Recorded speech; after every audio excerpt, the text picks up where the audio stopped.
Kabar mengejutkan seluruh etnis Rohingya yang berada di tenda pengungsian di kantor Bupati Aceh Barat diketahui menghilang pada Sabtu subuh 1 Juni 2024 lalu.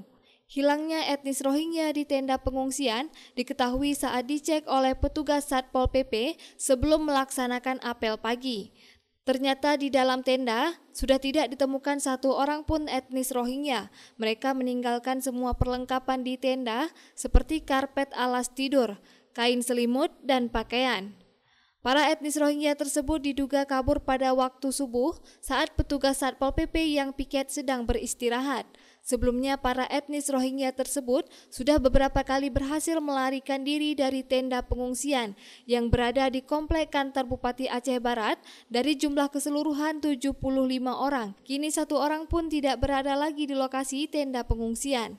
Hingga saat ini petugas belum mengetahui apa penyebab mereka melarikan diri dari pengungsian. Melaksanakan piket surat sebenarnya.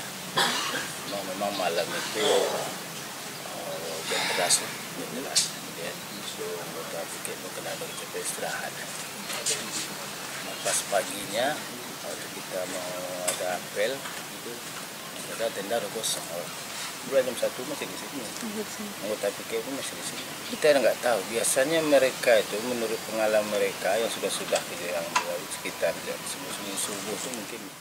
Dari Aceh Barat, tim liputan melaporkan untuk Puja TV Aceh.